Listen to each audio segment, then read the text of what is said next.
exclusive. Insiders reveal for the first time tension and frustration behind the scenes between Vice President Kamala Harris and the White House. The accounts come from nearly 3 dozen current and former Harris aides, administration officials, Democratic operatives, donors, and outside advisors who spoke to CNN about the complex reality inside the White House. On one side, members of Harris's inner circle who believe she's being sidelined and set up to fail instead of being positioned to be a future president.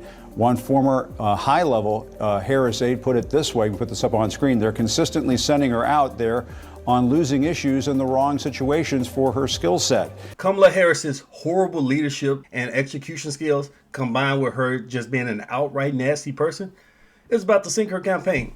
This woman just exploded in a fire of anger against her campaign manager because Kamala's been making bad decisions, because it's not looking good for Kamala, because the polls are looking good, because she's getting criticized, because she's looking like an absolute fool in all her public appearances, in her interviews, and that scripted town hall they just had last night, with the Fox News interview, with the completely train wreck skit that she did for the Al Smith video. She's looking horrible, but of course she's not going to blame herself. She's an elitist. Elitists never take responsibility. So this rich, elitist, high-minded, cocky-ass, lying-ass woman is going to explode in anger against her campaign manager.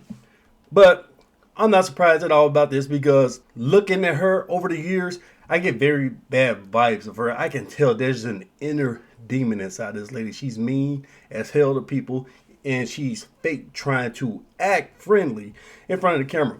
She's constantly snapping at people, interrupt her, I'm speaking, stop it.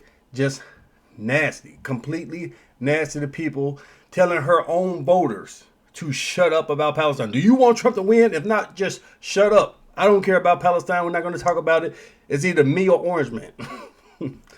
Remember, she went off on Charlemagne the God, or whatever the hell his name is, for questioning her. Are you one of those Republicans now, Charlemagne? You better shut up with these tough questions and be the Democrat puppet that we trained you to be. She recently interviewed some guy, I forgot what his name was, but she sat down with an interview. He brought up Obama. She corrected him and made sure that he said, no, President Obama. You better get it right, because she's an elitist. She's a cocky, high-minded, idiotic elitist, and this is how they treat people. And now her extreme frustration is starting to leak out.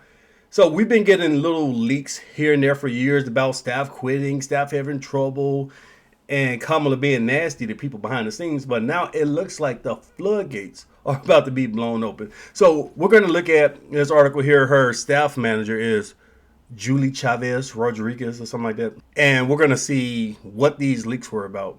We're going to have to skip down, because all this is about who Julie is. Nobody really gives a shit. Honestly, if you read it, the more you read and learn about Kamala's campaign manager, the more you'll realize that both the campaign manager and Kamala are both communists. But that's a different story. Let's look here. Ex-user Jomaji C mentioned in a tweet that there was major drama surrounding the Kamala Harris campaign on the morning of October 18, 2024, so a couple of days ago. A source reveals that Kamala screamed at and angrily berated her campaign manager, Julie Chavez, for over 30 minutes on the phone this morning. Damn. The ex-user said that the mentioned source revealed, the mentioned source? You see what I'm saying? That's what the floodgates about to bust open, because this was a private phone call, but we got her own staff leaking this information. Revealed how Julie Chavez advised Kamala Harris not to attend the Al Smith dinner, as it could send the wrong message and risk alienated LGBTQ, elemental P, and pro-abortion voters if Harris was seen getting comfortable with Catholics. Wow. These communists, man, this is their mentality. They choose these freaks, these woke activist freaks, over Christians. Of course they would. So now we're going to skip down to this paragraph. As per the ex-user's account, upon Julie Chavez's advice, Harris skipped the event and sent the video that was described as poorly received in a tweet. While Harris' campaign sent a video message at the Al Smith dinner, her opponent Donald Trump attended with his wife, Melania Trump. Chavez was in tears during the phone call as Kamala shredded her to pieces, called her an idiot, inept, horrible at your effing job, and told her her stupid advice is going to be the reason she loses. Damn. I quit. Ain't no way in hell I'll work for somebody talking to me like that. But This communist Chavez, of course, she likes the money she's getting and she likes the status because she used to be a high level advisor for Biden. And now she's the campaign manager for Kamala. So she would lose her dignity in order to have the pats on the back. Oh, you're a woman of color and you're in this position, advisor Kamala Harris. Ain't no way in hell I sit there and take this. You crazy, man. Ain't enough money where you pay me for some idiot Kamala Harris to call me in that. Are you crazy? And she's sitting here blaming her. Oh, you're going to be the reason I lose. No. You were trash at the border, Kamala. The economy is horrible. You refuse to answer questions. You are a shit vice president, like Donald Trump said. So don't try to blame your campaign manager, even though I'm not trying to defend Chavez, because, oh well, she's sitting here taking it. Now, that's the story about Chavez, but we're getting more leaks because they got DEI running this campaign. Pennsylvania is such a mess. Inside Team Harris's unusual levels of finger pointing. So Pennsylvania is the most important state, and Kamala Harris is banking on Philadelphia specifically. High turnout in Philly is going to bring her Pennsylvania, she believes, but they don't know what the hell they're doing. And we're getting more leaks because the dam is about to burst open. So let's look here at what the hell is going in Philly. Let's skip down a little bit. Some are even pointing fingers at Harris's Pennsylvania campaign manager, Nikki Lou, who they say lacks deep knowledge of Philadelphia, where the vice president must drive up border county in order to win. I have concerns about Nikki Lou, said Ron Boyer, who as the first black head of the city's influential Building Trades Council is one of the most powerful labor leaders in the states. I don't think she understands Philadelphia. And the article goes on to talk about Latino and black. It's all about race and gender, DEI, identity politics, because that's what they're running on. Nikki Lou, she's Asian. The other lady, I forgot her name that quick because, damn, she's that irrelevant. Chavez, she's Latina. So you got women of color running the campaign. You're not going to pick the most qualified person to try to max out votes in Philadelphia. You're going to pick a woman.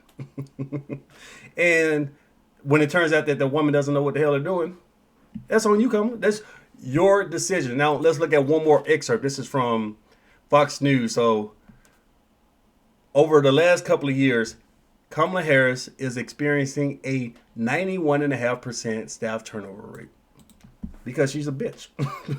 She's nasty, such a nasty woman. Nobody wants to work for this lady, man. She's mean as hell to people, demeans people because, again, she's an elitist. She thinks she's some big brain genius when at the end of the day, she's trash at this. She's horrible at this, but she's surrounded by yes men, been surrounded by yes men for years, slept her way to the top. So now she thinks she can do no wrong. And if anything bad happens, it's not her fault. It's everybody else around her. It's their fault. And when this thing completely flames out, when we get to November 5th and she crashes and burns, she's going to point the fingers at other people, just like Hillary Clinton. To this day, 8 years later, Hillary Clinton still doesn't accept the fact that it was her fault that she lost the election, that she was a bad candidate. And Kamala Harris is going to be the same way. It's going to be everybody else's fault. Oh, you're racist. Oh, you sexist. You didn't vote for Kamala Harris, not because her policies were bad, but because she's a woman and she's allegedly black, even though she's really Indian. But anyways, her campaign is sinking. Let me know what you guys think about this whole thing. Let me know what you think about the leaks. Do you think it's true that she angrily berated her own campaign manager for over 30 minutes on the phone? Like, share, and subscribe if you want more honest conservative commentary. I'll see you in the next one. Peace.